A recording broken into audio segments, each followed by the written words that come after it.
My name is Heather Shearer and I am the Police and Crime Commissioner candidate for the Liberal Democrats, and very pleased to be speaking to you today.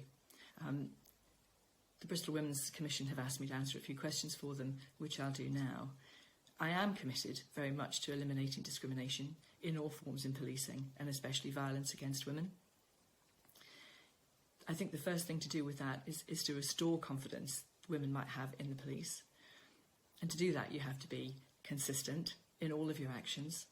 I think when it comes to supporting victims, you have to be, I think the phrase is trauma-informed, but you need to understand and be able to sympathise and empathise with the victims and make sure that the way you deal with them supports the position they're in. And I think obviously there need to be more prosecutions. We've been woefully bad at doing that across the country, and certainly in Avon and Somerset. More importantly, though, I think women have to feel that they can actually come to the police at a time of crisis, at a time after they've been in any kind of way assaulted. And the way to do that, I think, is through two things, which is culture and training. The training is very important so that you can impart the best practice and the knowledge, and all officers can understand what they need to do, and indeed, not just officers, but the Lighthouse support services and safeguarding unit. But also I think the culture has to be right.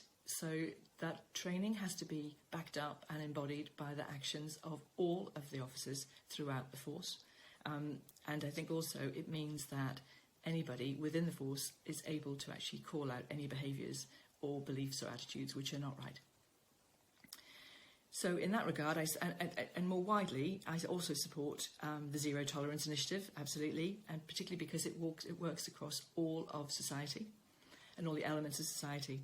And I guess that also rings true for me with something like the question of the sexual entertainment venues, the SEVs.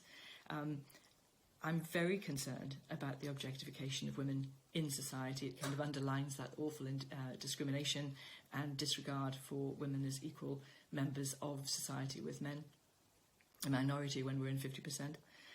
But more importantly, one of the things I do think is that a nil ban on the SEVs alone wouldn't be enough. What we have to also be doing, I think, is going across the whole effect that this objectification has on women, but particularly those adverse experiences children have, particularly where they get the wrong idea, if you like, about what effective relationships are, helpful, healthy relationships are, and women's place in society. So I think just the one thing on its own wouldn't actually solve the problem by any means. And I think damaging relationships for children, men, boys and girls, I think has a really big role to play. So I would be very supportive of the Zero Tolerance Initiative. Thank you.